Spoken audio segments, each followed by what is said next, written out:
I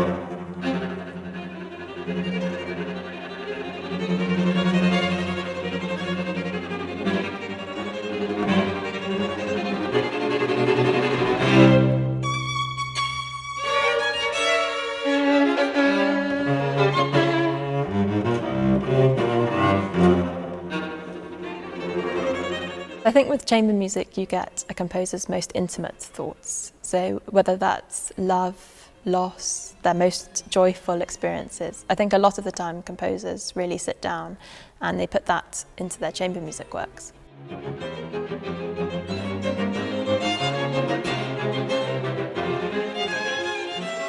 You'll find that you can sit actually very close to the musician, so you can really see everything that's going on.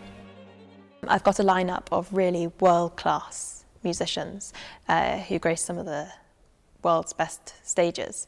It's a very intimate experience. We play music that I think will really speak to everybody, whether or not you've been a big fan of classical music for a long time and you love going to chamber music concerts, or you're coming for the very first time.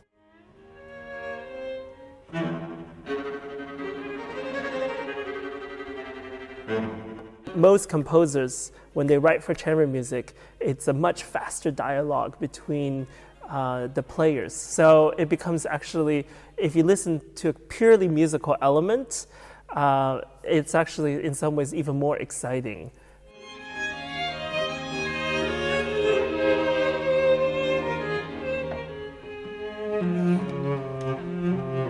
Good. Same thing in the recap. I think it's not super the piano, it's actually super the tenderness. When you work together, it's much more direct. So what you can say, for instance, oh, could you be a bit more tender here? It's possible to do that in the string quartet.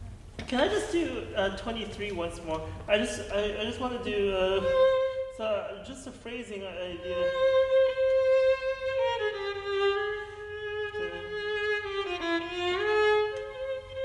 Almost like this. Not super the piano, but like a knee star. Can we just try that?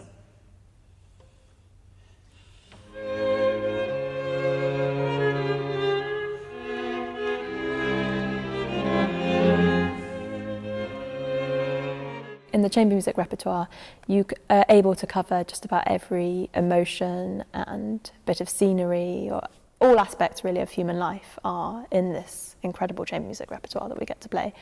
And so when we rehearse, of course there's some things to do with ensemble and how we want tempos to go and things like that, but a lot of it is spent really talking about colours and the exact type of sound that we all want to make.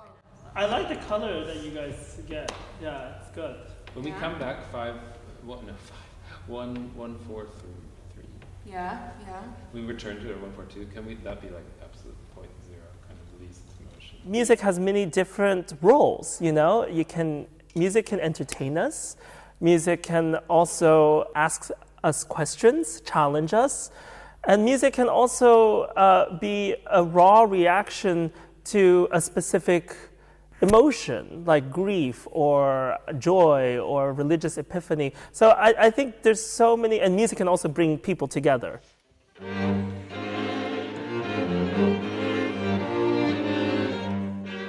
It's elite in the sense that what we do is we try to aim for the very highest standard, much as a professional sports player might do, for example.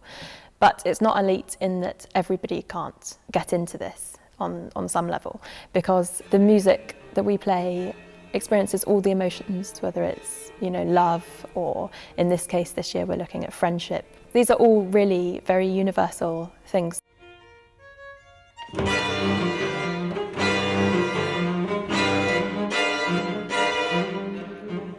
I think Laura's vision, first of all, is wonderful because she creates a theme that unifies all the concerts in the festival. Another, of course, is the sense of community here that I think you get in a small town, and that you get because Laura invites us to come well ahead of time. So we really get to know each other. We have time to develop friendships, which I do think is crucial for chamber music, because it's something that requires a lot of trust when you're up there without a conductor, to know each other, to trust each other in the spontaneous action and reaction of kind of dynamic music making that you're undertaking. I also try to program music that no matter who you are, you probably won't know. For example, this year we are playing an Isaïe string quintet. Now I've had to dig this out of the Belgian National Library. I've found the manuscripts and I've created an edition which they're going to play. So no matter who you are, there will be some music this year that you won't know, and I hope that it's a really joyful discovery for everybody. And that goes whether it's, say, the Brahms Piano Quintet that many people will come and they will have heard before. But if you haven't, that's an amazing discovery to get to hear that piece for the first time. And for us, it's quite often getting to play these pieces for the first time or the second time, and we discover new things. So I think whether you're discovering it for the first time or discovering it for the 50th time, there's really exciting things to experience. Yeah.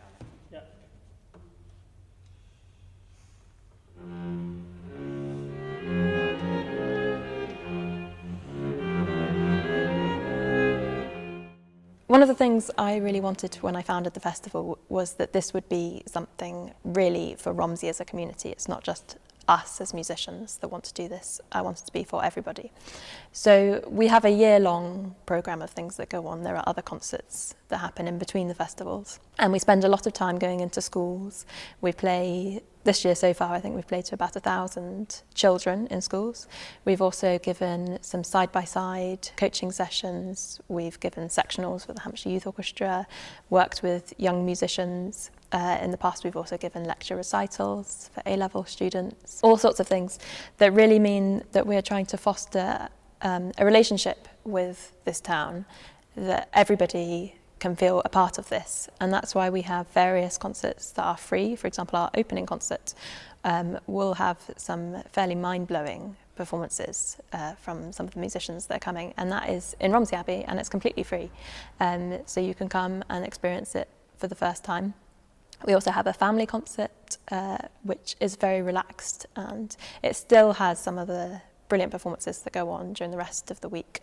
But it's an atmosphere where everybody is completely welcome and you can move around, do what you like, come in and out as you please. And that's also pay as you wish. So if you don't wish to pay, that's okay. And if you wish to pay, that's also great.